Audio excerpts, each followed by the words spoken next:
If you've been feeling different lately, more sensitive, more aware, almost like reality is slightly thinner than it used to be, this isn't random, and it's not your imagination.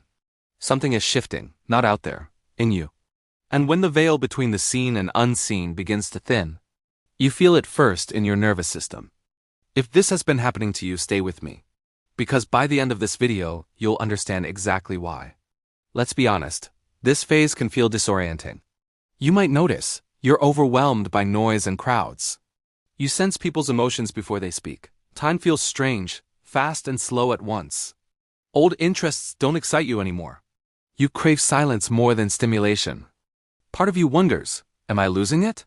Why can't I relate to people like I used to? Why does everything feel exposed? But here's what's actually happening. Your perception is recalibrating. As Eckhart Tolle says, awareness is the greatest agent for change. When awareness expands, your tolerance for unconscious patterns shrinks. And that can feel like instability, but it's not instability. It's deconditioning. The ego calls it danger. The soul calls it awakening.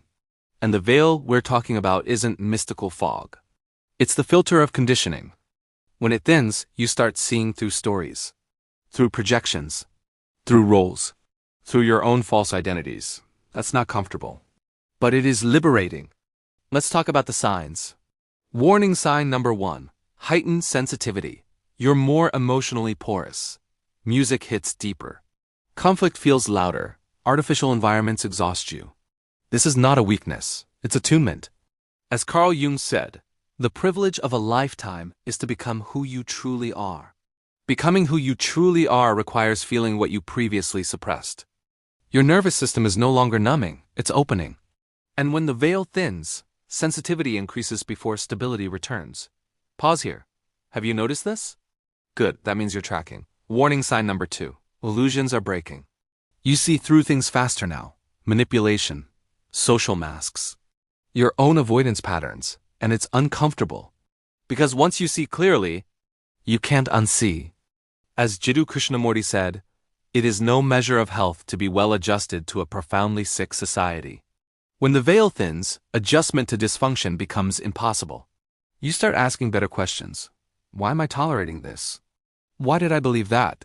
Whose voice is this in my head? Clarity can feel like loss, but it's actually sovereignty returning. Warning sign number 3. Time feels distorted. Days blur, moments stretch. You feel nostalgia for something that hasn't happened yet. This happens when identification loosens. Linear time is an ego construct. Presence bends it. As Ram Dass said, be here now. Simple words. But when the veil thins, now becomes more vivid than memory or anticipation. And that can feel surreal. You're not dissociating. You're decoupling from compulsive mental time.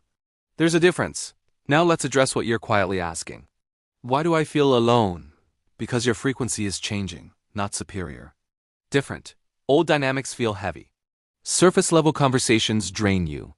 As Michael A. Singer teaches, there is nothing more important to true growth than realizing that you are not the voice of the mind.